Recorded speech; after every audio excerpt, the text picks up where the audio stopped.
Hey guys, welcome to Mouths of the Merrimack. I'm Captain Chris here with Dan Diodati. Good to see you, Dan. It's been a tough month. Yeah, a lot going on, It's the summertime. Things are busy.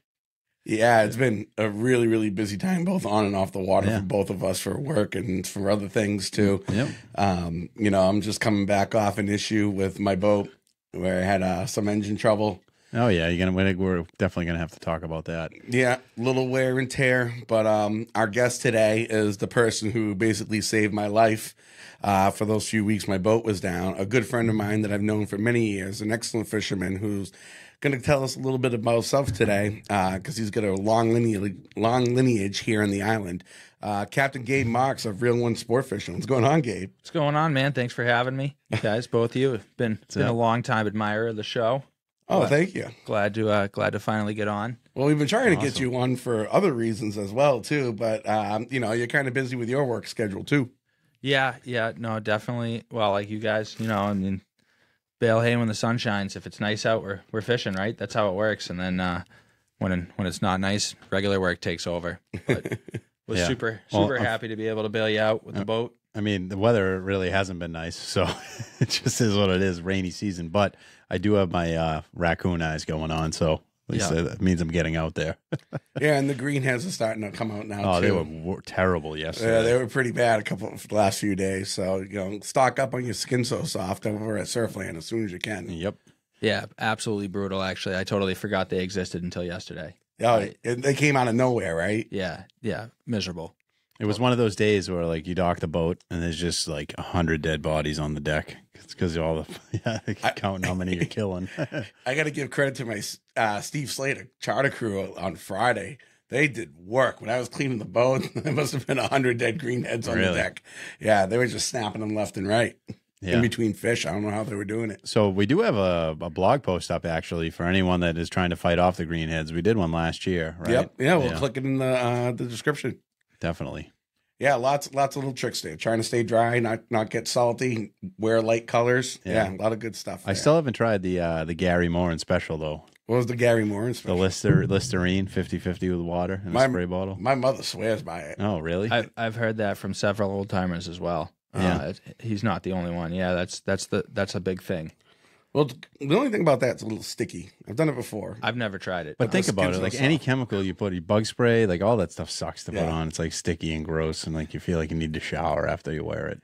I always get worried with the Skin So Soft. I have no data to back this up, but I wonder if it affects the mackerel or anything or the baits when you grab it. You know how they say sunscreen kind of does things like that? I never really thought about Skin So Soft, but I do try to be a little bit careful and make sure my hands are clean before I'm touching any baits. Mm. Yeah, no, I think you definitely have to wipe your hands in the water before you touch them. But I do get a great glow this time of year in my skin, which, an added benefit of being able to put that stuff on. So speaking of wiping your hands in the water, though, like not to get too off topic, but have you guys seen the video of the guy that gets, like, he's snook fishing and he puts his hands in the water and then, what kind of shark was it? It was a bull shark, I think. Just literally like bit his hand off. He did it twice. The first time he was like, oh, and someone was like, don't do that. And he was like, I'm going to do it again or whatever. And the second time he got bit. Oh, they ended up airlifting him to the hospital and like he almost lost his hand. Yeah. Have you guys caught any bass that have had any like big chunks taken out of it this year? I've caught like 2 or 3 that looked like they might have been attacked by one of those great whites. So you know what's weird is like I don't always immediately notice that on the boat, but when you do fish pictures, right? Like I took Maddie B. What's up, Maddie B? One of the twins out fishing with me, and I'm looking at the photo of this like 40+ fish that he caught, and like the gill plate was cut off and like you could see like the gills underneath. Ugh. It was just weird, but it was a healthy fish, swam away healthy and everything. I had a slot fish up on Shoal Edge with a healthy brand new bite that I assumed was a seal, but it could have been I mean, I'm not a teeth expert, but what's the bite radius in that thing? In that area, I would say good chance it would be a poor bugle pup or something, right? Could be that too. I actually did see one out there while I was mackerel fishing last week or so. Yeah. One it's that time of year. One came right up. Well, I had the string of mackerel on, and the mackerel actually stayed. It was like a little 2-minute lull, and they came right back. So yeah, they weren't scared. Apparently not. No. Well, I feel like the small ones they're not as aggressive and they're not as fast. They're more like I don't know, a little bit lethargic in the water, you know. Well, that's why I didn't think of one of them being able to get like a 29-inch bass. You know, like it's not like a super fat cow bass that swims slow or something. They're still pretty agile at that size. But those seals are quick. Those seals when they definitely, and it seems to be like a shitload of them. Like I know we say every year there's more and more, but it's incredible the amount of seals that are out there now. I saw 2 in the river at Half Tide Rock coming in the other day, and it was 76 degrees for water temp. Wow. I thought that was pretty unique. Have either of you fished the shoals this year? No, Isles of Shoals? Yeah. I haven't gone out there yet. No. We went out there bait fishing the other day, and there was probably, no lie, 80 to 100 seals in one spot that we went to. Wow. I mean, wow. And, you know, it being out in the ocean, you would think that's got to be like a shark mecca. Like, you know, why wouldn't they go? Oh, definitely. I mean, it seems like it's more and more every year. We're starting to see bigger, badder sharks come into the area. And, you know, I was fishing in between Shoal Edge and the Isle of Shoals, and I was seeing seals out there. I'm like, what the hell? Like, you never really see them. They were popping up. I'm like, what's going on? They always tend to hold a lot of bait. Yeah, they were chasing bait, and they were actually chasing bass around. Yep. Yeah, especially recently. There's been a ton of life out there. Out past where you can't go, right? Well, you had that situation when you were tuna fishing. Oh, yeah. Right? So I do want to, we should talk about this right now, right? So I'm always like dedicated to try to troll bars inside and pick up try to get a tuna, right? So I'll stay within the 180 line and I'll just give it hell for a few days, see if we can make it happen. Last year I made it happen. This year I was hoping to make it happen again, but on the blacks, I always talk about taking the black spreader bars and trying to use them to target bass. And I haven't done it, and I still haven't done it to target bass. But when I was fishing for tuna the other day, I caught 6 of the most monster stripers ever on the purple black spreader bars. It was like amazing. I was like, this is awesome. I think that's what that guy was doing when he trolled by us yesterday. That big boat inside. Oh, with the bars out? Yeah. Yeah. I didn't see any birds or any spreader bars out back behind him though. No, I mean I saw him. I watched him reel in. He was trolling. One of his rods had a deep diver, but they caught a fish. I watched him back down on it like it was a tuna, and it was just a bass. Yeah, yeah. The first one we pulled out was it was a 48, and it was over 40 pounds. The thing was massive. Awesome. And like when you catch a bass like that, man, like its mouth is like a 5-gallon bucket, you know? It's just like the head on the thing was just enormous. And then I kept marking the school and I would be like, oh yeah, 3, 2, 1, boom, and then it would just go off. It was like it became predictable. Really? Yeah, it was pretty cool. I'm glad it worked because currently right now I even have like 2 or 3 bass spreader bars set up downstairs that I've never used. And I think Fallon's got like 6 at his house. We ordered a bunch of parts and built them a few years ago to do exactly what you were doing. Well, I did mistakenly order the 6-inch squid once, and I feel like that would be perfect for bass. Yeah, perfect size. Too small to pull for tuna. Right? Yeah, just to be able to keep the rods light too. So yeah, exactly. Like you can use lighter gear. It's like because it's all about you need the right gear to be able to pull the bar, right? Yeah, so, perfect for 30s. Yeah. Correct. Little 6. I pulled the 9-inch with I pull 30s. I use 30s for the 9s, but you could even use, I imagine, like a Torium 16 or a 20, and then some type of rod that can support that. Yeah. Like the 30-60 rod from Ledge Life Tackle, perfect for pulling bars like that. Yeah. Also perfect for pulling daisy chains. We and that was kind of always like my idea of like trying to think outside the box to try to get bass in those deep water by trolling spreader bars. It kind of makes sense because, you know, if you get ones that are the size of the mackerel that they're chasing, they look like schools of mackerel. And the advantage to that I see as opposed to fishing with bait is that you're going to be able to cover more ground. You know, those fish are more spread out. Will you get as many hits with fish with those? I'm not really sure, but at least you can find them faster. Yeah. I think you weed out the smaller fish too. You weed out the smaller you weed out ones. the smaller fish and you find them faster. Being able to go 6 miles an hour is a lot better than less than 2 miles an hour, right? Yeah. I've never caught a bass on an X-Wrap until this year, and we've been pulling those between 6 and 7 miles an hour. And you know, when we're doing it, it's all right. It's all kind of just like days when, you know, the mackerel's a little tough, but you're marking bass out there, you know, just trying to figure out how to get some fish on the boat. Yep. And especially this year with all the wind and rain patterns changing every day, the fish behavior has just been really tough to get a grasp on. Every time you get 2, 3 good days in a row and you're starting to see the normal patterns come in, you get, boom, day like today, where it's just pouring rain and southeast winds all day. That's definitely something that I've paid more attention to the last 2 years, is how, inconsistent weather creates inconsistent bites. Yeah. And it totally changes the fish's, their behavior. Couldn't agree more. Like last year, there was no rain. It was pretty much the same every day. Every day was a beautiful day for the most part. Mm-hmm. The year before, it was all rain and fog, but it legit was all rain and fog. And it wasn't like cancellation weather. It was like drizzly rain. It wasn't really windy. Whereas some of the stuff that we've been getting this year, at least for me, when it's tied up on some of my trips. Yeah, there was a tornado warning today. Yeah, a tornado warning today. And I almost fished. That's how bad the weather's been. Is I woke up at 5 and I was like, well, it's fishable at 5. Like, it wasn't bad at all. Well, you can even see it like Saturday. Was it this Saturday or last Saturday morning? It was just super foggy. Yeah. And everybody just wanted to get out there. By the time the fog lifted, there was 100 boats around me in the mouth. I couldn't believe it. Like, I knew there was quite a few, but when it lifted, I couldn't believe how many there actually were. Yeah, the fog's been its own topic. It's been ridiculous. Yeah, then Mike actually saw that boat, that one that's all over the internet right now down at down south. The Rybovich, yeah. The Rybovich, so keep your eyes out. Even when I have customers on the boat and it's foggy, I make them keep a lookout. I instruct them, like, look around, let me know if you see anything. Just raise your hand if you see something, so you don't have to yell back.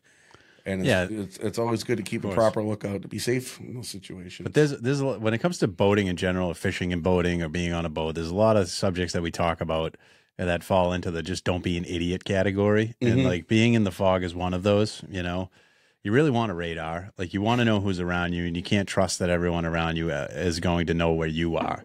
Right, like coming in the mouth the other day, there was it was amazing because the captain's lady was like 20 feet away from me before I finally saw it. You just follow it. Yeah, exactly. Big white boat in the fog, hard to see. What always creeps me out about two things too. The first thing, seasickness in the fog always seems to pick up, whether it's calm or rough. I know we had a couple of people get seasick. I know, talking to people on other boats, they were having customers getting seasick a lot the last week or two. So, it just has an effect. So if you're about to go fishing on a boat and you're inshore, just pop a Dramamine the night before or something like that. Yeah, Monday I had a guy get sick. I couldn't believe it. It was nice. Yeah. I mean, it wasn't nice, but it wasn't crappy. It was probably 10 to 15, knots of wind, 2 to 3 foot chop, but not seasick weather. Mm-hmm. Yeah.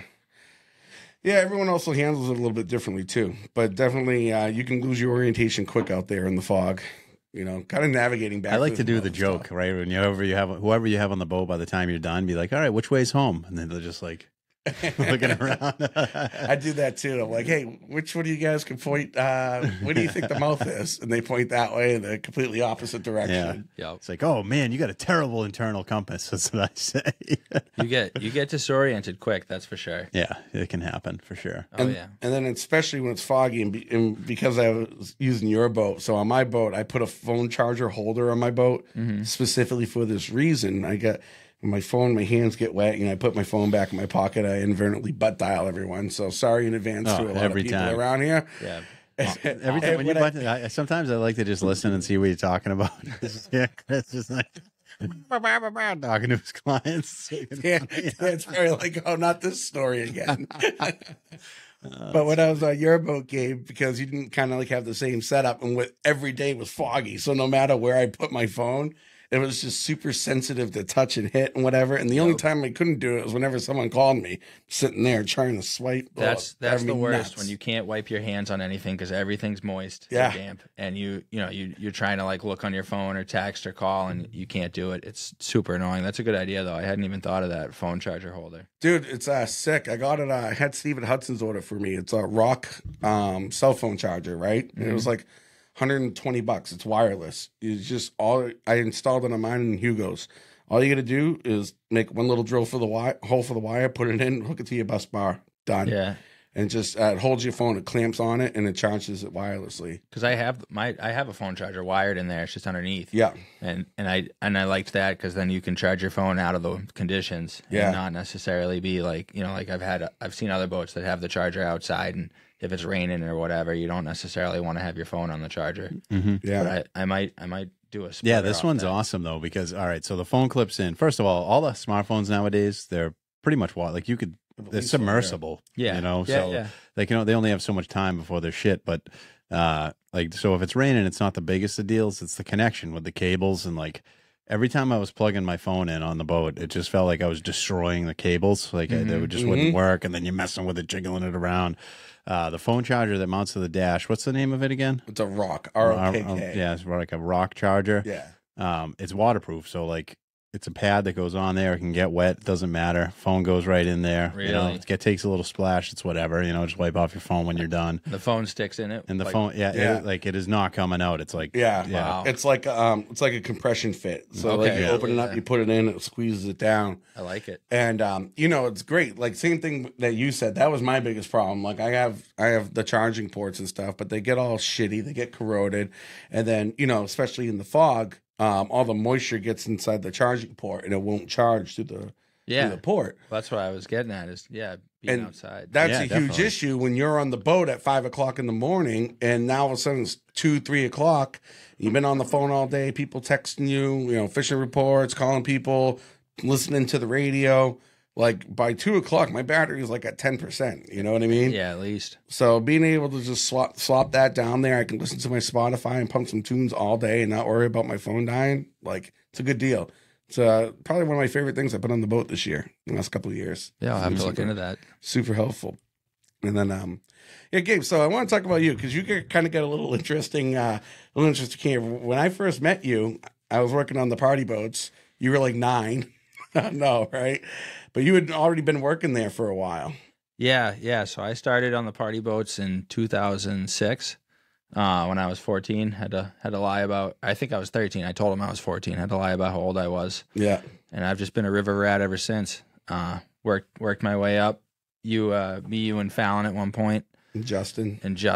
Yep. And then later on, I don't know. Has Danny been on here? Danny's been on here. Yeah, So, they came yeah. to do the halibut one. Yep. Yeah, that's right. Later on, you know, after you left, Danny came around, and we had I've been there for a couple different generations of our fisherman friends. Yeah, man, definitely. Because you're right about the generations. Like it kind of started off when I got there. At least it was like me, Mike, Justin, you, for the most part. Like we were like the 4, and then like Mark Prey, Chris Ford came along. Yep. And Danny, they were like the next round of Yep. guys because the rest of us got older. And You that- started running the boats. Yeah. So right around when Mike phased out, and we like to say he moved on. He's still with us, but he moved on. I got my ticket and started running, and then I had, you know, Mark and Danny as my and well, Jake Higgins was later, but you know, those guys as my my deckhands, and it's been a fun ride. I'm still there a couple days a week. Keeps me busy when I'm home and stuff, and you learn. It's a completely different mindset running one of those boats with like 45 passengers versus having to worry about, you know, the 5 or 6 customers on your own boat. I will say that's been a fun part for me, is the community of customers that I now know and consider, you know, friends or family. You know, I walk down the island and with my dog, and more people have known my dog because she's been on the boat for 10 years than, you know, you could shake a stick at. It's pretty wild how many people you meet. I know. I'm sure there's still regulars that were going there 15 years ago. I see Butch posting on Facebook every once in a while. He's still going. Oh, there. we have a pretty core group that goes every Wednesday and Sunday. Great fishermen, hardcore guys that, you know, have logged more miles on a party boat than most people do on their own boat. Yeah. Wow. It's, Some of these party boat rats, dude. They'll Yeah. They'll go every week, twice a week if they have to. Yeah, It's no, insane. like legitimately, like I could probably name like 10 names right now on the top of my head that are going to be there Wednesday and Sunday every day of the season, or every week of the season rather. Very cool. It's cool. Now, are they doing? Is it mixing it up? Are they doing haddock trips, bass trips? Is it Different. So those are 2 different groups of people that are Oh, interested okay. in bass and people that are interested in haddock. They don't ever, very seldom do they cross over. Yeah, they don't. No, they're loyalists. Wow. And I doesn't make sense to me as a fisherman, because I think haddock is like it's fun to do a couple times a year, but it's kind of boring. Yeah. I'm in it for the fight, so you know I'm a bass fisherman, but those haddock guys, they're loyalists, No, they love it. They absolutely love it. and a lot of them don't even eat fish. Doesn't make sense. Oh, really? What do they do with the fish? They just give them away? Yeah, they just give them away, and I think they like being the guy that always has fish to give away. Yeah. You know, I think that's the appeal. Is You're right, and that's also part of it too. Just being that guy that, you know, a lot of those guys are a little bit older now, right? And they probably just like out there showing the next generation their little tits and tidbits in their own ways, you know. Oh, and most of them are great guys. I went to Alaska with a bunch of them last year. Me and Danny did, and it was a great time. Seeing guys that I like I said, have known for 10, 15 years outside of a work setting, fishing, you know, where we were all somewhat novices, was cool. And that's something else that keeps me coming back. It's just the relationships that I've built with those people. Yeah. Outside of the fishing aspect, because the fishing aspect's not all, you know. Well, you're gonna have to take some of those haddock guys and convert them to striper guys to take them on your new charter business. I'm trying. I've been pushing it, but you know, you try not to poach from other people too. You know what I mean? It's tough. And definitely at the beginning of, you know, I'm sure like, you know, and you know, I've talked to other guys, you know, at the beginning when you're first charter, and it's tough to build up a clientele. Oh yeah, it certainly is. But it certainly is. You know, especially like, you know, I think Mike started when he was like 18, like he had his license, right? Yeah, he got his ticket. Time. I think he got his ticket right when he turned 19. Yeah, right? 19. I got mine when I was 23. And it's like you're so young in the industry. Like you think you know a lot of people, but you really don't. You really don't. And even, I mean, I've been, like I said, I've been in the charter industry for over half my life now. Just started doing my own thing. And so I know a ton of people, but even that only carries you so far. You know, you need word of mouth is everything. Yeah, yeah. It really is. Friends of friends of friends are who pay you to take them fishing. Yeah, and then, you know, you're going to start getting that cool range now. The next couple of years, you're going to get your regulars that come out on your boat all the time. And you're going to develop those relationships like you did on the party boats. But probably a lot quicker because you're so intimate being on one little 23 foot boat. Yeah. As opposed to, you know, was it 92, 82? Yeah. The lady's 80, the lady 2 is 90, and then the big one's 115. So yeah, no, definitely you're right. More intimate settings for sure. Less wheelhouse for me to hide in. That's why I'm getting the tower on the next boat. There you go. Yeah, that's why Paul threw the tower on. Yeah, you notice they went from having a tower to no tower back to having the tower. Yeah, you got to get it back on there. It's like one of those things. Once you don't have it, you know what I mean? You don't know how much you really liked it. You don't know what's good until it's gone. Yeah. You know? Exactly. Yeah, no, I see that 1,000%. And then, but I will say, guys, his boat was a 23-foot Jones Brothers. Thing was a fishing machine. I enjoyed fishing it for those couple of weeks, and I really appreciate it. And you were, you know, it wasn't supposed to be for a couple of weeks. We was hoping it was only supposed to be about like 1 week, I think, originally. Yep. Yeah, and you were away at work. Yeah, so yeah, when I work in the oil field, when I was at work for the month, it wasn't a big deal. And then I came home and I was like, all right, like, you know, any day I'll be getting that boat back, I bet. And any day turned into a week or two, but it's all good. You know, I'm glad everything worked out. And or 3. Yeah.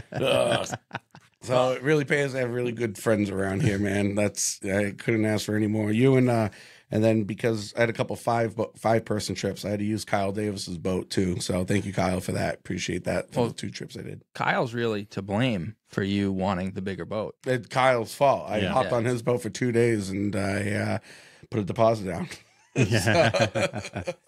Yep. Which is a good, you know, that's obviously a selling feature or point, you know, to make. It's pretty impressive when you can hop on someone's boat, instantly get off and be like, all right, that's a boat I'm going to put money down on. Well, you know what it was, Gabe? It's my boat set up in the inside. It's the same boat, just a different hull. It's a deep V compared to the mod V. And my mod V's been great. I've had no complaints about it at all. But after going on this one, we went out on a rough day. There was like 3-footers, like kind of like 5 seconds apart, afternoon, southeast wind chop. And we were going 35 miles an hour. Yeah, it makes a huge difference. And like laughing and landing on pillows. It was insane. I couldn't figure out how to toggle up to the tower to drive that day. Yeah. So it's the select button, kid. Yeah, but I'll get into it later. I figured it out later. I was overthinking it as usual, but but the last day I took it when I did, and I got to do that little stretch from like the toothpick to the icebreaker, and I was the only one in the water, and it was like 7:30 at night. Yeah. It was sick. It was so sick. So I don't know if it's practical to have it on there. We'll see. I think so. I think it will be. I think it'll be fun. I think there's certain applications. So many applications, though, you know. I wouldn't get it if I didn't think there was. Because here's the deal, right? So the tower you're higher up, but the tower on that boat is not too high. Correct. If you know, so you can still make it onto the Plum Island Bridge at high tide. You absolutely can. I think so. Yes, absolutely, 100%. It's DOT compliant for trailering. right? So you're below 13. What is it? 13.6. It's like under that, so you can go under just about any. I think it's like 13.4. Yeah, whatever. Yeah, that's fine. Not You have like to make sure that the throttle control is down when you're driving because you don't want to knock it off. Yeah, but still, even still, like that's perfect. You know, it's an 8.5-foot beam boat, so it's got a wide glide comparatively for the length. What really sold me on it though was how stable it was with people on one side. Because Pear didn't come out with the deep V when I bought mine. They just had the mod Vs. And right there, it checked off all the boxes for me. It was perfect. And then they had the deep V, and I was, thinking about it. And it wasn't until we took Kyle's boat tuna fishing last year, a couple times. To actually ride in one, and then to actually do a couple charters on one. I definitely see the advantages of it. So, well, the thing I like about them is they are a tower, but it's kind of like it's not a full tower. You know what I mean? Like it's not super high. There's not a lot of structure to it, so it doesn't raise your GM. So your stability is still, as far as I can tell, I've never ridden on Kyle's boat, but your stability is still pretty low to the water. It's still probably a lot better than a lot of the other mid-sized center consoles that you see with full towers that have issues down in like the Chesapeake. You see that happen a lot. Yeah, as Kobe, a fisherman. Yeah, and they have thicker piping on it too, right? And I think what do they normally use? 1.5 or 2 inch piping, whatever. It's 2. Yeah. They normally use 2. I think it's like 2.5 inch diameter piping. So yeah, it'll be cool. It'll be fun to check out. I can't wait. That'll hopefully be coming in February. Nice. And I got to communicate with Brian a little bit more about what we're going to be putting on it. That time will come. Which means, folks, keep an eye out.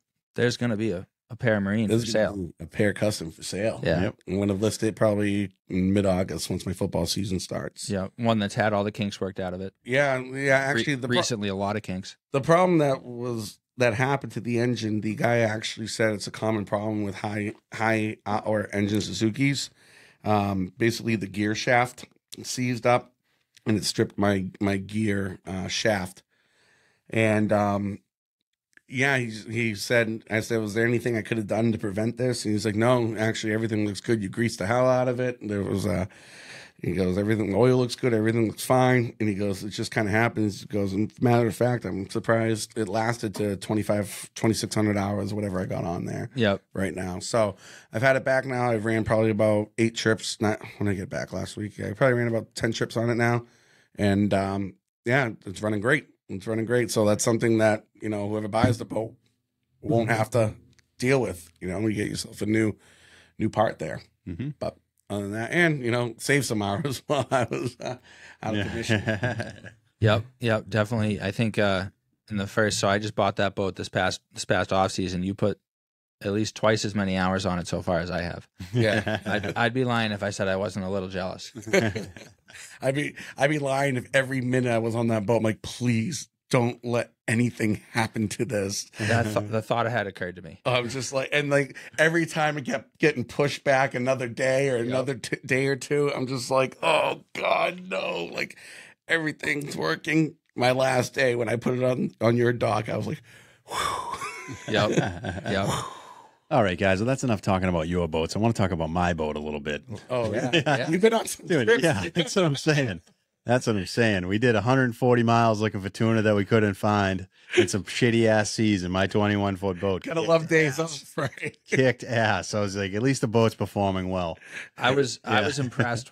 We never made eye contact with you guys. Yeah, for just radio contact. But I was impressed when we cut across, I think, Middlebank, and you were like, yeah, we picked up and we're right behind us. Like you were within like a mile or half a mile of us. And I was like, wow, like those guys are putting some miles on that little boat. Yeah. Not that it's too small. It's just.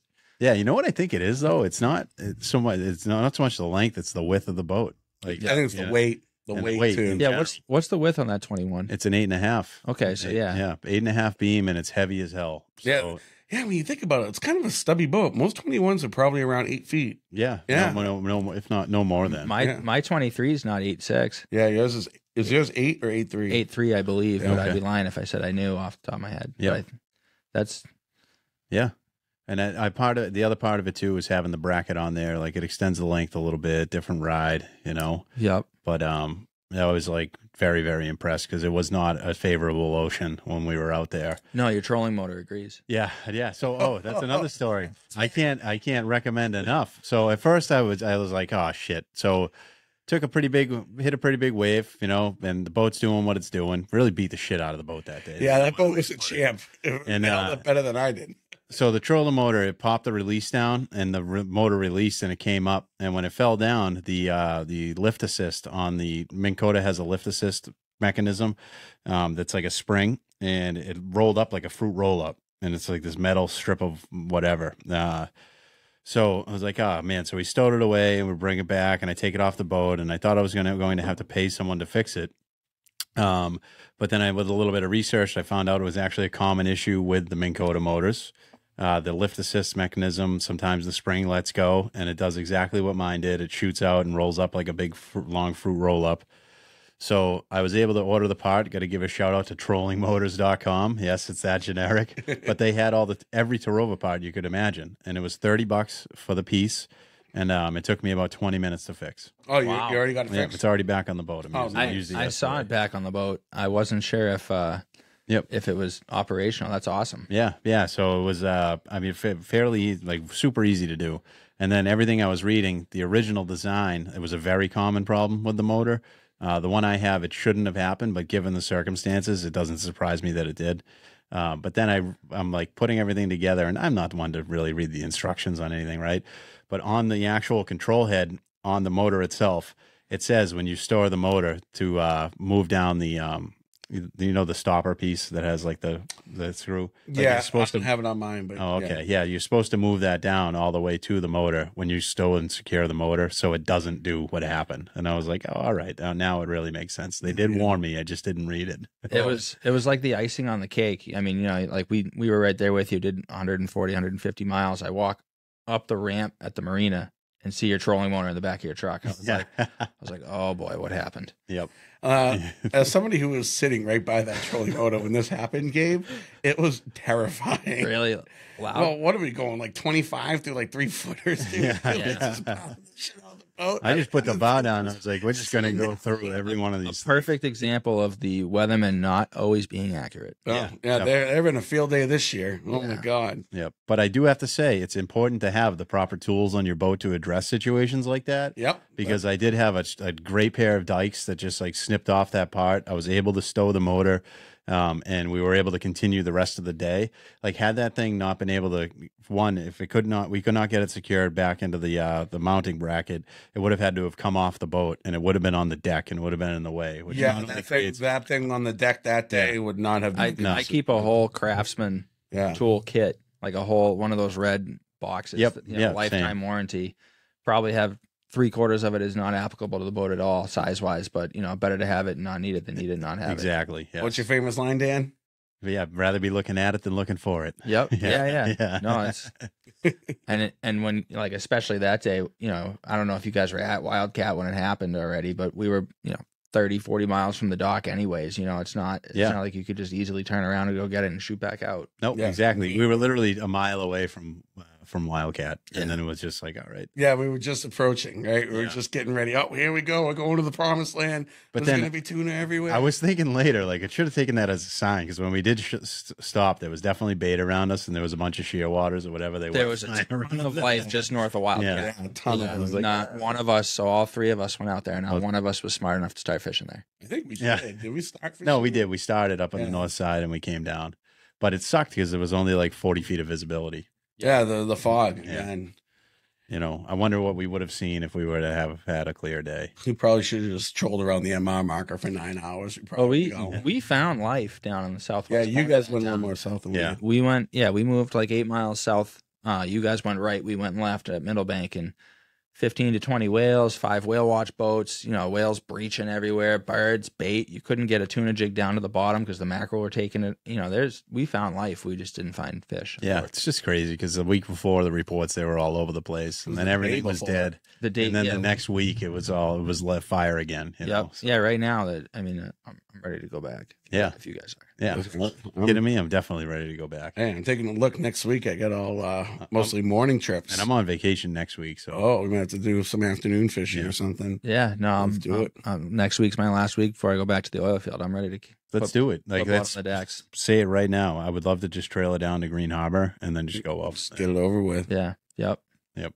Actually, next week is my I go back next Wednesday, right? Yeah. I can't do that. Jealous. Good luck, boys. You'll get them. Yeah. Why can't you do that? I got charters all week, Oh, working man. but in the afternoon, Yeah. we made that happen 3 times. You could do an last afternoon year. trip, you know? This, it's like, this time of year last year, you guys made it happen. you know what's funny is like, July. Yeah, right around this time. Yep. Yeah. yeah, just the way things go though, it's, I don't know, like there used to be this, it's like this huge commitment to do things, but I feel like everything's just become more efficient and quicker and easier. Mhm. Like I would go down to Green Harbor for 1 o'clock in the afternoon and fish until 8 and then 100%.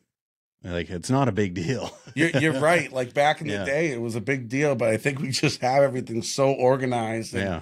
we've done it enough times now. There's a rhythm to it. You know how long it's going to take, where you got to stop for gas, where you got to do this, Yep. what you need to bring. Everything. I know everything right now. Everything is modular in my boat where if I just need to grab it and go, like if I want to hop on your boat for a day, just grab it and take right off. And it makes life a lot easier. Yeah. I wonder how the bass fishing is down there right now too. They had a pretty good bite.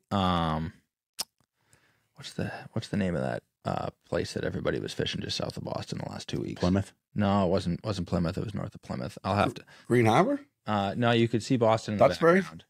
You could see the city in the background where a lot of people were fishing. I know this from all my extensive online research. Not that I would ever go down there, but I might. Winthrop? Maybe I'll have to. Well, that's north of the It's city. north. Stand by. All right, Brian. Could be the About to whole blow up area, your spot. maybe. Sorry, bud. Well, I feel like the bite's been different there, not Yeah. thick with pogies with, you know what I mean? Like they're working for the fish this year. Scituate. Situate. Yeah. Okay. I got some friends that have been fishing Scituate. Isn't Situate and Green Harbor the same thing? Yeah, Might it's be. pretty close. Might Pretty be. close. Yeah. They're really close. It's Green Harbor's Marshfield, but they're not. far away from- Remember last year we came in from tuna fishing with Kyle, and he's like, "Oh shit! Look at those bass breaking!" I'm like, "Oh man!" And we drove over. It was just a rock. That's the way it was hit. And we all got faked out, dude. Yeah. We all got faked out really bad. That was funny. Well, that actually reminds me of so I was catching all these big bass on the spreader bars, and I'm tending to this massive fish, and all of a sudden I just see a boil in the water, and I was like, I just see the after effects of what I thought may have been tuna fish, Mhm. and I tell my buddy Pat, I'm like, throw something in there, whatever it is, just pick it up and throw it in there, and he just casts and he hooks up. I'm like, we're tight, and it ended up being another bass. It's funny. It's like the only time that 40-pound bass are like a nuisance. You know what I mean? Oh yeah, Yeah, Like, right. it used to be that way, like back Stellwagen in days. high school. I remember trolling on the bank for big fish, and you'd get a bass, and it would be like, "What the heck? This is bullshit." You know? Yeah. It's like I wonder how many 50-pounders we just threw back. Just like, oh Jesus! Ugh. Like there's a lot It of really big puts fish it out into there. perspective, though, the amount of fish that are offshore and live offshore and probably will always be offshore from the striped bass perspective, Well, and you can't go for them, right? look at the bank though. Look at why the bank Stellwagen is what it is. You know, I mean, it's bait, Bait. life. Like, why would they come inshore? yeah. Yeah. No, there's no reason You to. can walk on the mackerel on Yeah. Stellwagen. And I'm a firm believer that genetically they're pre-programmed to do certain things, and there's certain classes of fish that do certain things depending on where they came from. And obviously, if you're fishing them inshore and you're killing them all, it's going to affect things with your inshore fishery. But there are a ton of them out there that eventually do find their way in. Yep. I'm amazed. Like, I didn't really partake as much last year in the tuna fishery down south as I would have liked to because of work and other requirements. But like guys that jig consistently down off the Cape aren't catching more bass. They're dropping tuna jigs down into those feeds where there's bass. Like, obviously on the bank there is a ton of bass. Like, Yep. why aren't they catching more? And they're there. You see them on the surface feeds and stuff. Like, when I went to Mass Maritime, I went down there and thought I was coming up on a surface feed of tuna off of Crab Ledge, and it wasn't. It was striped bass. Right, even off a crab, huh? Oh yeah. There's just tons of life. Wherever the bait is, there's gonna be bass. They have to get from A to B and go through those fish at some point. Yeah. Knock on wood, the bait situation macro-wise has been really good this year. So A couple days, yeah. a couple days here and there, but a lot better than last year. Last year Yeah. was a struggle bus. I feel like overall the fishing is a lot better this year. Yeah, it has much been more It's consistent. been a little annoying, but it's been consistent. Yeah. Like I was talking to one of my clients yesterday, and we were just talking about how the season was going and stuff like that. I'm like, no, every day's been great, but it's like every day's been different. Like whether you're driving to go someplace and you see something, you check it out, and you end up staying there the whole day, I was going to say more options this year. Yeah, there's more options for sure. You know, you're definitely seeing a lot of boats fishing different areas and being successful doing whatever it is they're doing. So that's always a good sign when that's happening. The one thing like every year I always dedicate a couple nights to Elan because I'm stupid and haven't learned over the years because it is never as successful as I picture it going to be. But like the one thing I was amazed with 2 weeks ago, I went out at night. I counted like 60 boats. Oh yeah, it's been mugged up. Yeah, well, not just like growing up, Joppa was like the place to night fish. You know, it didn't matter where I went that night. I saw boats everywhere, and it was kind of, I wouldn't say it was impressive, but it was middle of the week. You know, like there was just a lot of people out fishing at night, and it's kind of cool to see because you know those are like the hardcore guys. They're not. You're not going to get your weekend warriors on a Wednesday night at 2 a.m. You know, taking their boat out. With or without radar and or nav lights. Worth noting. But no, I think there's a lot of people. And we were just talking about it yesterday, like how many people we saw out this year. Oh yeah, we were talking about it just like we were fishing yesterday. I didn't recognize one of the boats that was like around that area. No, and that's it was just weird. Like usually you recognize who's around, who you see out there. Yeah. Whether Whether you know them personally or not. But yeah, just a couple of boats I never seen before. And that was just a lot of boats in general. Yeah, it was good for the industry. Speaking of cool boats, so that what was that the tuna tournament this past weekend? What was the name of it again? Backstabber. Was it the Bluefin Blowout?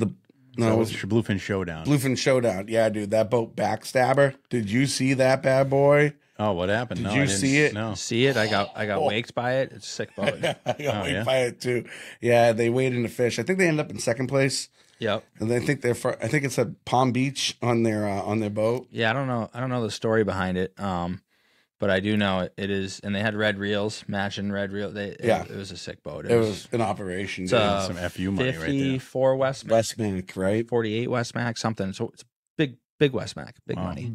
Like unbelievable boat, dude. Never seen anything like it. No kidding. Who won? My buddy just asked me this morning actually. So Backstabber came in second place. Great name. Can we talk about that name for a harpoon? I was just gonna say that it had a picture of a harpoon on it. Yeah. Goals. Yeah. Goals. Real goals. Backstabber, if you're listening, just like you're doing good. Naming You're a boat, doing it right. naming a boat and having it be a memorable, awesome name is not an easy task. No. You know what I mean? I feel like everyone dances around the same silly names. Yeah. Yeah. No, You come up with something sick. trust me, like I Backstabber. just tried to name my boat this winter and I basically quit. Like, Yeah. It took me a year and a half and reading the book on the toilet. yeah. I couldn't even come up with a name. John Parkhurst was just all buzzed up and was like, "It's the rubber ducky," and I'm like, "All right, we'll run with that." And it's kind of just stuck. I named my charter company Real One, but I didn't name the boat because I was like, well, maybe I won't. I'll just see how the charter company does. You don't have to do like the same, one and the other. Yeah. Yeah. But you can't. It's almost impossible to be original. You know It what I is. mean?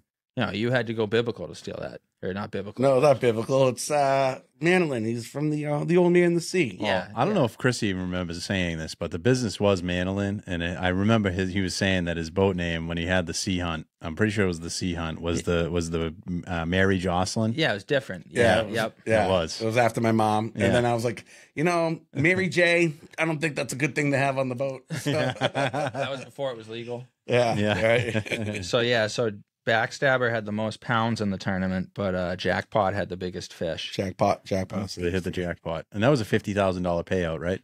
Pretty sure it was. I believe so. And I know that's a pretty cool tournament because they donated at least 38,000, I think it was this year, to Dana Farber. Oh, no. Awesome. So very good cause. And We'll we get did. those guys on here. I ran a trip with them in the party boat on the Captain's Lady. We did a kids' day pro bono and took out a bunch of underprivileged kids for free, and brought them mackerel fish and kids that probably wouldn't have a chance to go on the water. It's pretty cool program to be a part of. Pretty cool tournament. That is cool. Nice. Is that program part of the tuna tournament? Or is that a separate program? No, that trip that we did was I tied up at Miramar, brought the party boat up to Miramar. It was strictly through the tuna tournament. Oh, cool. Through the showdown.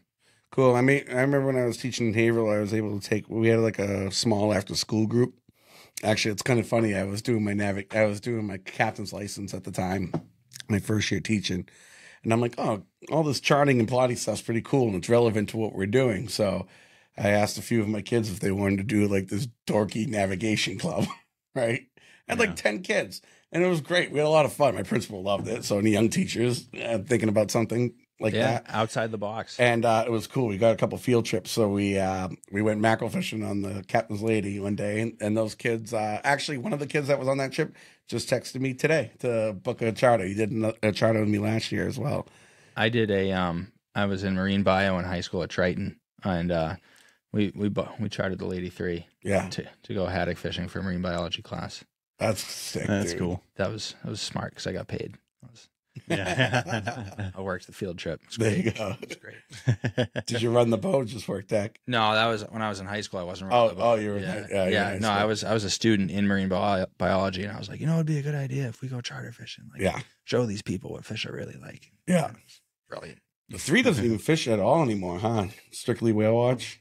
No, the 3 is strictly whale watch, and the new boat they just I don't even know if it's public, but they're building a new boat. The what? The Lady 4, coming to the Merrimack River near you. No, it's exciting. Probably 2026, 2025 would be my guess, because it'll probably take a year and a half to build. Are they building it in the same place that built the Lady 3? Yep. Yeah, down in Louisiana, down in New Orleans. It's a pretty impressive shipbuilding facility. I've toured it a couple times now. So I think they did make it public. Do you know anything about the boat other than the building it? I know it's big. Bigger than the 3? Oh, much bigger. Really? Bigger, wider. I believe 4 engines instead of 3. I believe 3 decks. Last I heard, 3 decks for the public, because the Lady 3 has 3 decks now, but the top deck's You kind can't of go. it's just for the naturalists on the whale watches to communicate on. But yeah, last I saw the drawings for it was 4 engines, 3 decks, galley on the 01 deck and the 02 deck, 2 different galleys. 2 galleys. Wow. Big, but it's, as far as I know, and obviously things are pretty fluid at this point, where they're just starting to draw stuff up and lay the keel and stuff. The house will be out to the gunnels, so there won't be any walkway around the house. It'll be probably pretty similar, if you're familiar, to the whale watch boats in Boston.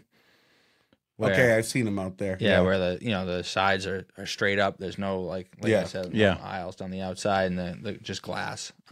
So that was the last drawing that I saw of it, but it'll be impressive. It'll definitely be the biggest boat the Merrimack's ever seen. It'll probably be one of the biggest party style boats on the East Coast, because the Lady 3 is already up there. Yeah, there's some pretty big boats down south, but yeah, you're right. I think it'll take things to the next level, and all the best of luck to them. Are they going to fish it, or are they going to whale watch it? No, I don't think they're going to fish it at all. That sounds too nice. Yeah, I think it's going to be a whale watch and cruise wedding venue attractant sort of thing. Yeah. Well, you know what? It couldn't happen to nicer people, man. The Charles family down there at the Point have been such great people for this community and for guys like us for so long, man. Oh, yeah. Super happy for them doing well. They've definitely treated me well. I can't say enough. Yeah. They're fantastic people. Yeah. Staples of Plum Island down there. Have you ever met any of them? Yeah, I have. Because I like to go to the Captain's Lady Beach, and then bring the kids in there and they get ice cream. Yep. Yeah. It is crazy that Newburyport's a huge boating community. Everybody that I mean, obviously my friend group is all boaters, but everybody knows somebody locally that has a boat. But there's not a beach other than the Captain's Beach in Newburyport to go to. Yeah. For a boater. Oh man, see, I was trying so hard to bite my tongue and not say anything. Yeah. It's one of my favorite spots. Go to Wingershik. Wingershik's a great beach. I hear a lot of good things. Yeah. My dad told me the other day, Chris, you got to get down to Wingershik now.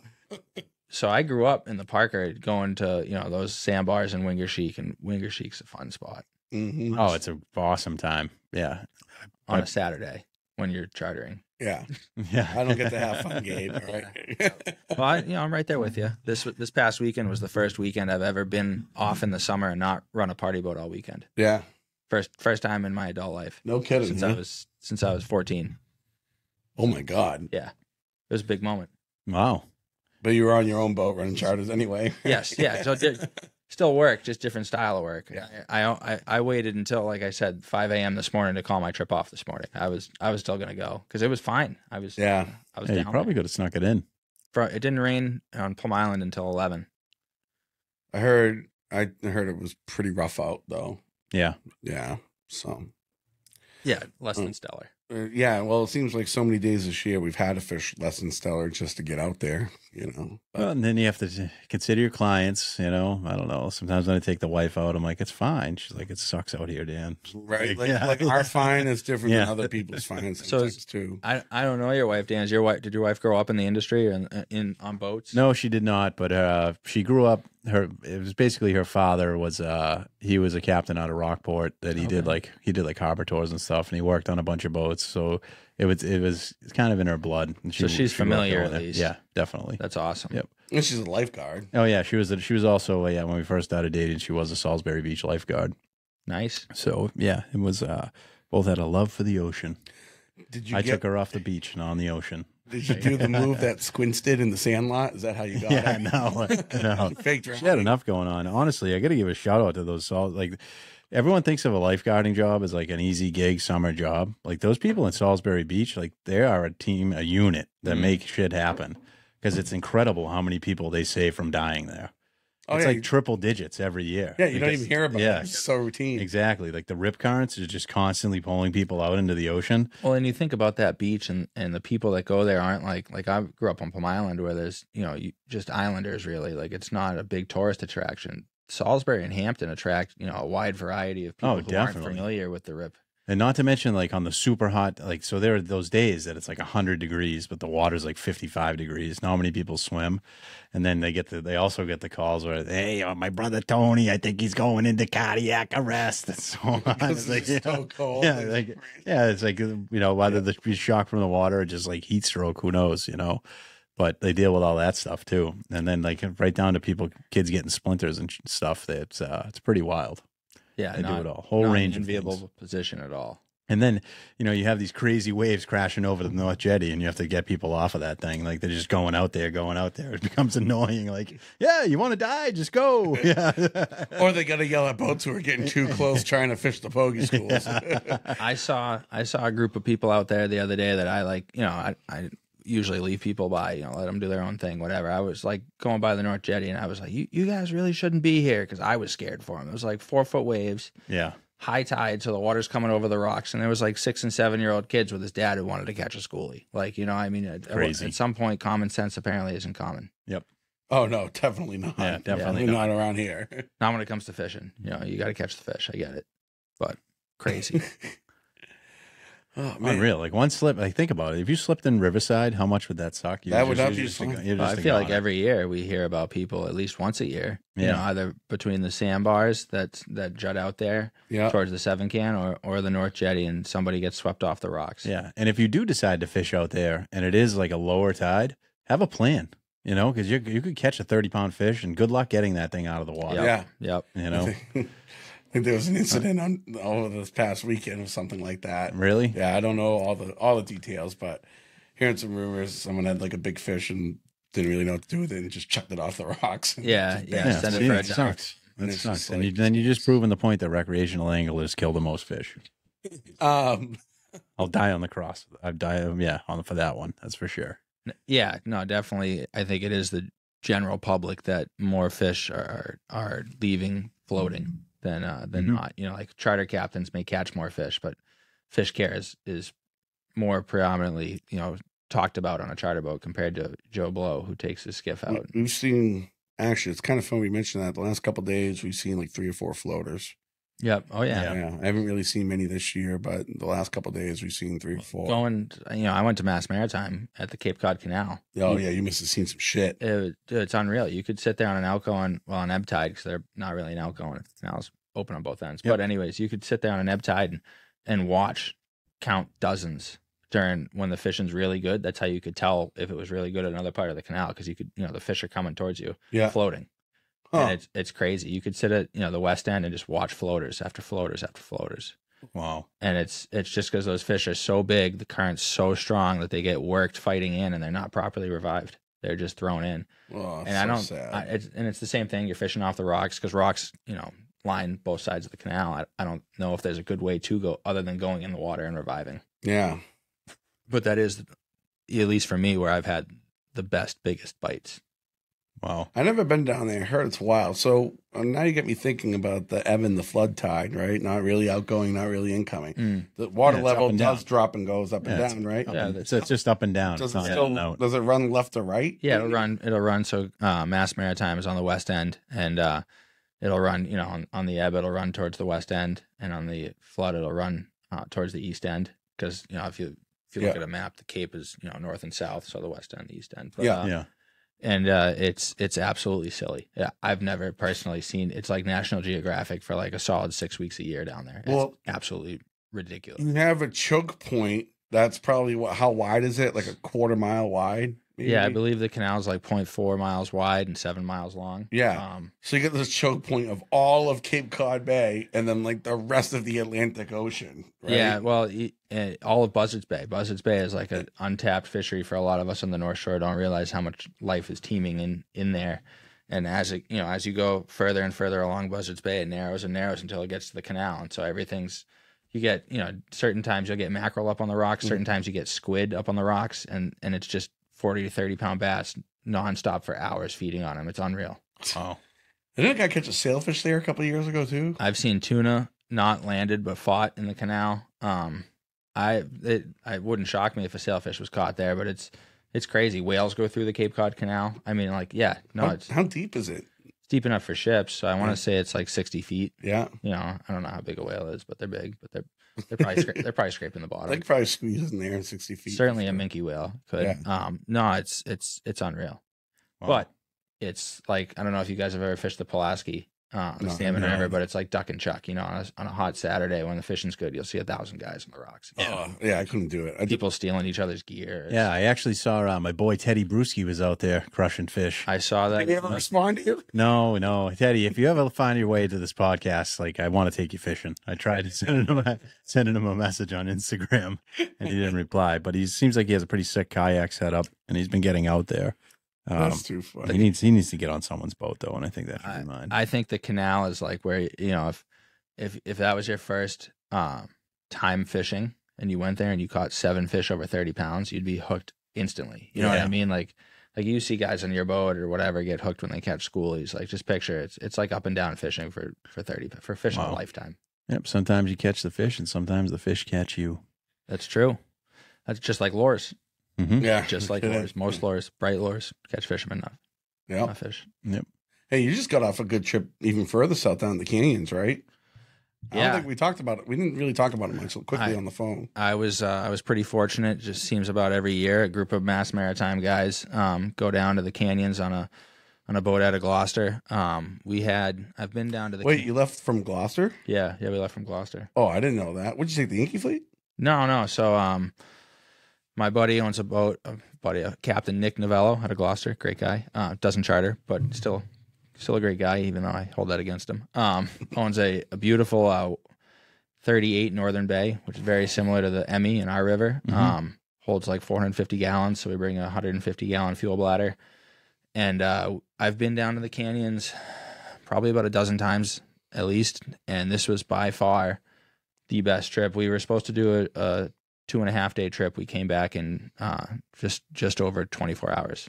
Wow. We ran out of room for the fish holds. Like we put 35 yellowfin in the under the deck box, put 18 or 16 in a vat, and then put another like 12 in a tournament bag. So is this a commercial trip? Yeah. So when we go down, it's basically it's targeted towards killing large yellowfin and big eye preferably. So we were successful. We caught 4 big eye or sold 4 big eye and lost probably a dozen more. And we're able to sell, I want to say it was like 48 or 52 yellowfin. That's awesome. And to sell a yellowfin, it has to be like the core when they're headed and gutted have to be around 40 pounds or larger. The small ones don't really bring anything. So they wouldn't even take them type of deal? Yeah, it's tough. If you come in with just yellowfin, it's tough to sell them. So you just trolling like spreader bars the whole time? Yeah, trolling spreader bars on 130s. Just wenching them in, right? It's not even. I mean, it's unlike any other type of fishing that you do because you're running 7 to 10 rods. So at any given time you can have 6 go off. So you never really stop. So you're not only are you fighting an 80-pound fish, but you're still underway. Yeah. And so that adds, you know, like a lot of people, like you just said, like, oh, you're winching them in. They take a lot of drag. It's a lot harder than you would think it would be if you were just stationary, just fighting that one fish. And it's also, it's beautiful chaos. And I don't have a GoPro footage of it, although I wish I did, because if you look on some clips that I shared, there'll be 6 or 10 fish on deck, because you're, you know, bringing them in, putting them on deck, putting the spreader bar back out. Oh, another one goes off. And then, you know, like I said, at some points you'll have 5 rods go off and there's only 4 guys on the boat. Then what do? You know, it's chaos. Oh, that sounds amazing. Yeah, I know. I want to be in that chaos. What you do is you need another guy. In that chaos. You need to come with a hand. You don't have that problem, Gabe. Ask Danny Lee how depressed he was when I invited him and then had to rescind the invite because someone else who has gone with us in years past ended up being able to make it. And, you know, they're just, because you do run into a problem too of having too much, you know, like years ago we brought a second vat and we brought a bigger fish bag. Wasn't enough space. You were tripping. Like there's a video of me fighting a yellowfin on my hands and knees, sitting on a tuna bag. You know, like you just run out of space, even on a 38-foot boat. It's unreal. It is easily, you know, like I was saying earlier, last year I went to Alaska and caught, you know, 160-pound halibut and this, that, and the other. The canyons is easily my favorite place to fish, without a doubt. And it's also the most tired you'll ever be in your entire life. Without it, easily. Just reeling in, because every fish you catch, you released 1 or 2. Every keeper you saw. Oh, yeah. So, you know, we probably released 50 or 60 short yellowfins. Jesus Christ. It's mayhem. And Wow.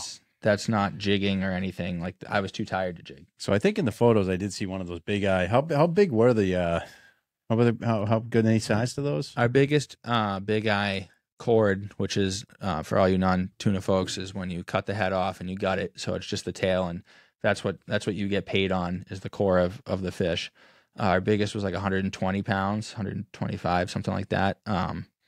So I would probably a 200-pound fish would be my guess. Like 180, 200. Yeah, I don't know that. I'm sure you could look at a chart somewhere and know more specifically, but big eye is what you go for. Yeah, you know, big eye is. They certainly have big eyes.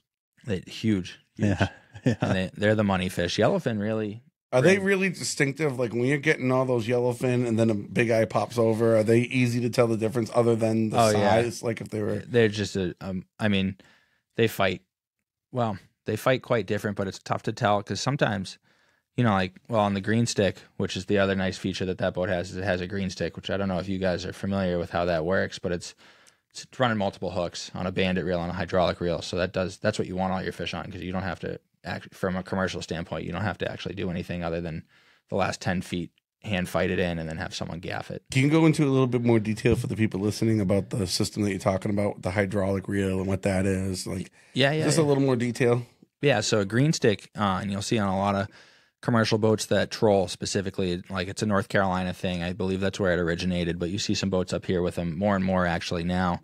It's like a 20 or 30, I don't really know how tall it is, foot pole on the top of your boat that has a line run up to it, similar to an outrigger, only it runs straight vertical. Well, it does. So you have a bandit reel is what it's called, and it's a hydraulic giant reel with like 1,000-pound mono on the stern, and the green stick has a line that comes down from it, and so you pay out your bandit reel, which has breakaway clips with like 6 to 10 hooks on them. Each lure, each squid has its own hook. It's not like a spreader bar that only has one hook. Mm-hmm. And once you pay that all the way out, you grab the line from the green stick and connect it, and that'll lift the line all the way out. So if you look at videos of guys fishing with green sticks, the quick connects are all labeled because, you know, at the very end there's a short gap between the main line and the water, and then closer to the boat, the gap, you know, obviously as a triangle would, the gap gets higher and higher.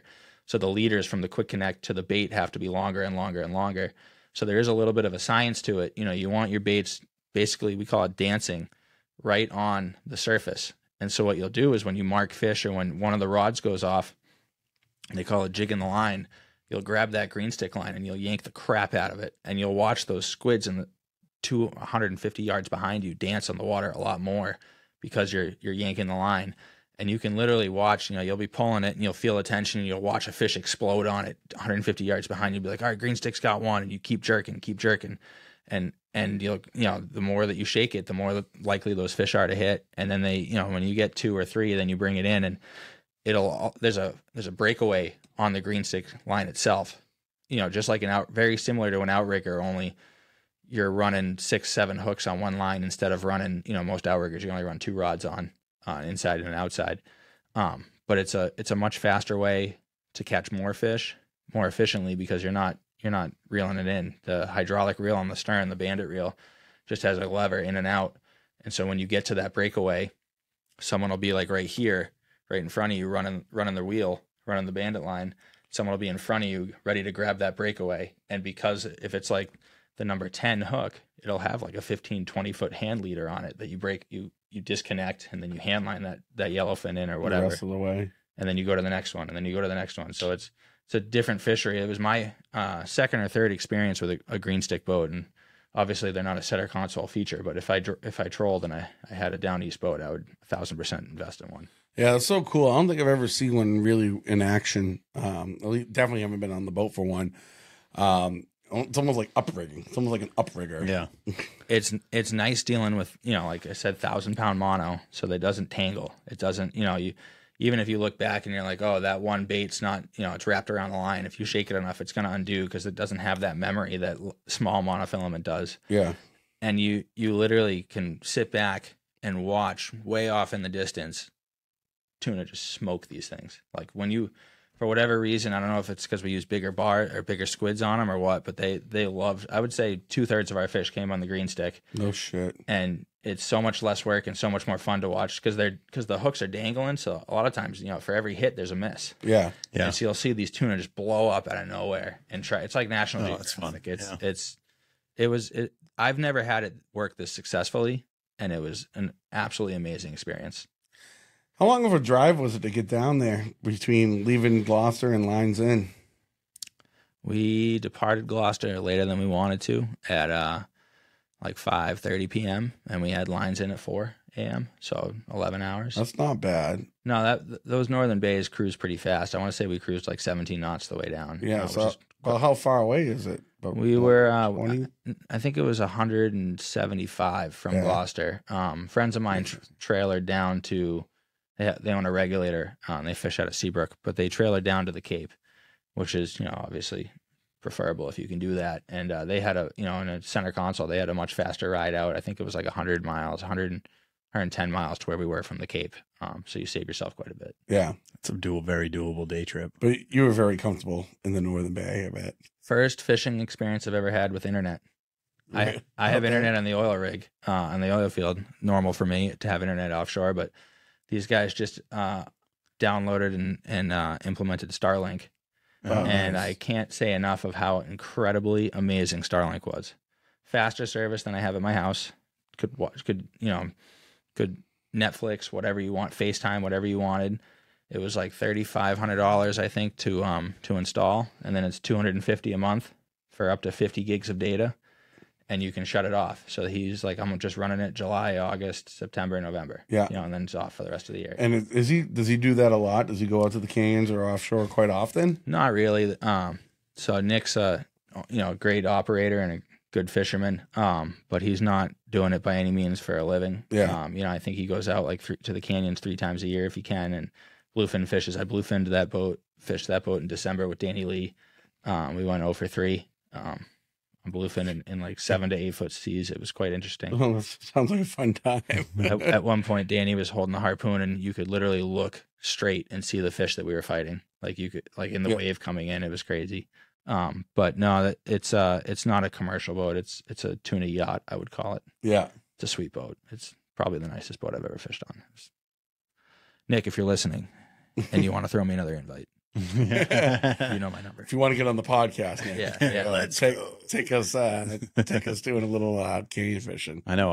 Every time I'm out there and I see like these bigger sport fishes, and it's like, or down east boats, even it's like the luxuries of that thing must be amazing right now. Yeah. Being able to cook, on a flat top or whatever, and make coffee, just little luxuries you don't enjoy on your center console for sure. Because most of my fishing now is on a center console. So because the center console you get speed and efficiency, right? It's like less fuel and you get there faster. Yep. So I don't know. It would be nice having a living room. And I think we should all invest. We talked about this. We should all get a just have east one boat, community down east. down east boat to go tuna fishing in. I'm pretty sold that Fallon's going to be the first one in our friend group to get a boat canyon doable. Yeah, 100%. But is he going to keep it here or keep it down there? We'll be down there. That's fine. I'll drive. Yeah. Yeah. Something 31 contender with twin 350s would be doable. I know somebody, I don't want to say his name, but sent me a picture of like a 35 Onslow Bay that he's thinking about buying. Those boats are beautiful. Oh my goodness. Yeah. That's a gorgeous. That'll be a boat that sticks out for sure in the river. Oh yeah, up here down south. That sticks out anywhere, actually. Yeah, down south you see those a lot more, but in the Merrimack, there's virtually like 3 or 4 large center consoles that size. That's it. Yeah, there's a couple the tenders of CB, Southports, and that's really it. Yeah. Maybe a couple Grady's, but yeah, it's true. I don't really think about the Grady's, but yeah, no, I mean it is remarkable how different. Hey, like me, you don't really think about the Grady's. I'm not a Grady guy. Yeah, I know, until they're in your way, and then you're really thinking about them. This always comes up. This always comes up in the podcast, and I always feel like when we go to the shows, like, hey man, I love the podcast. Like, stop shitting on Grady.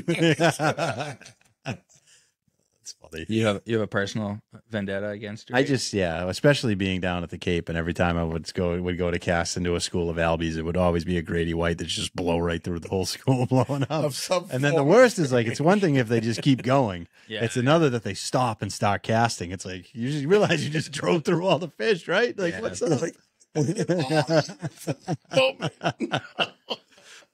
No fish etiquette. Yeah. It's been pretty. I feel like the fish etiquette has been pretty good on the river. It has been. I think it's been pretty good. Very cordial. I think it's been pretty cordial out there. Yep. Most of the time, I'd agree. Yeah, I've heard of some stories recently, the last week or so, but that's to be expected as the season progresses. Yeah, Signing into the dog days, tensions rise. Yeah, to do like the wicked tuna narration is like, as the summer heats up and the bite slows down, tempers are going up. Tempers start to flare. I think Dan's got the voice for it too. Oh yeah, nailed it. He's the voiceover guy over here. It's great. In a world, start running some GoPros and just have them out on certain angles. You know what? Like, honestly, man, I got to step up my personal social media game, because I catch a lot of fish, and the last thing on my mind is to get a photo or video. Oh man, it's so hard to just do it. No, I hear you. You want to get the fish back. You want to get it healthy. When we were, I know. Like, there's like a lot going on, But like we were talking about with the people that religiously go on the party boats, like, there's something inside of every fisherman where, like, when you're on that, when I'm on the water, it's the only place I want to be. It's the only thing that I do that, like, releases everything else. So when people joke around, like, I wish I could just stay out here forever, like, it might be a joke, but that's like the reality of it, because it's like your happy place, right? So it's like, it's the reason why we all do it, And taking a picture of that, it's just like, I don't know, you can't put it in a photo. You don't encapsulate it. You don't. Yeah, it doesn't do it justice. And to be quite honest with you, I really don't. I love sharing information, but I don't care to say, hey, look what I did. This is what it is. Like, click the like button and let me know how much you like me for doing what I love to do. It's just because I'm going to do it no matter what. Mm-hmm. Yep. No, you don't need the gratification. I appreciate that. I turn the likes off on my Instagram. Oh yeah, yeah. Some people can't like it, or You don't need, doesn't show it, you don't need to. Yeah. Just one less thing for you to look at, and I did it subconsciously, not even intentionally, and then someone else. I think my girlfriend told me that, she's like, you can't even like that, and I was like, great, doesn't bother me. Whatever, it's out there. Just posting what I want to share. It's different for you guys though, right? Because like you're running businesses that they do rely on you catching fish. Like, I can only imagine how much a fish picture will help you book a charter. I've had 2 posts in the last 6 weeks, I think. Fishing related. I just posted this week, and I realized that I hadn't been posting, and I definitely noticed an influx of contact to me when I post. Absolutely. Yep. And I've never, this is my first year officially chartering for myself, and I never thought about that. And it's the season's progressing pretty rapidly at this point, but next year I plan on being a lot better on it. Yeah. Because at the end of the day, it's a business you're running, right? And it's necessary. But even in my line of work, like, it's necessary. It's a necessary evil for business, and it's the way that things are advertised these days, and it's the inexpensive way to make it happen. Yeah, well, that's the good part. It's free, right? Yeah. So that is the beauty of it. Free advertisement. And free. The share button's free. much like this, I mean, podcasting, the more same thing. The more people you reach, the more screens you touch, the more likely you are to get subscribers and, charters and whatever your end goal is. For sure. Yeah, it's been a cool experience, that's for sure. So, all right, guys, we're at about an hour 15. Okay, cool. Hey, thank you guys for having me. Gabe. Yeah, it was awesome to have you, man. That was an excellent, fluid conversation about everything. So it's great to finally have you on here. So, guys, I just want to stress, it's his first year as a charter captain on his own boat, but this kid's been fishing this river forever, working on the party boats since he was 14. He's a stud, great friend, great guy. Gabe, how would people reach out to you if they were looking to book a charter? What's the best way to do it? It's an excellent question. So I don't have a website. I'm off the web. I'm on Facebook, Real One Sportfishing. Or you can just shoot me a text or email me or whatever. Gabe Marks 978-317-2886 or gofishing182@yahoo.com. Has been my email since middle school. It's also been like your handle in all the forums too. Correct. Yeah. If you followed me through the past, through the Hull Truth and 17,000 other forums that I've entered for fishing over my entire life, I've always been Go Fishing 182. But no, it was awesome. Awesome having you guys on, or being on rather. And I hope to see the adventures of the 21 out at Wildcat again. Oh yeah, that's happening. Yeah. Just gonna see how far I can push it. Yeah. But I would venture to say, I don't know the pair customs group as a whole of owners, but you've probably taken the 21 the furthest. Oh yeah. We won't talk about where I've gone. All right? Not even close. Yeah, Dan, you can't tell people when you take it. I have done trips where I brought extra fuel and then found I didn't need it, so that's a good thing. Yeah. Better to have it. Yep. Need it. Exactly. Right. Yeah. Thanks. Don't do what I do, people. For All right. safety's sake. All right, guys. Well, thank you very much for listening. We appreciate it. Check us out at mouseofthemerrimack.com. All right, Captain Chris here with Captain Dan. Not Captain, but Dan. And Dan. Dan likes to fish. And Captain Gabe. All right. Thank you guys very much. Have a good day. All right. Have a good one, guys.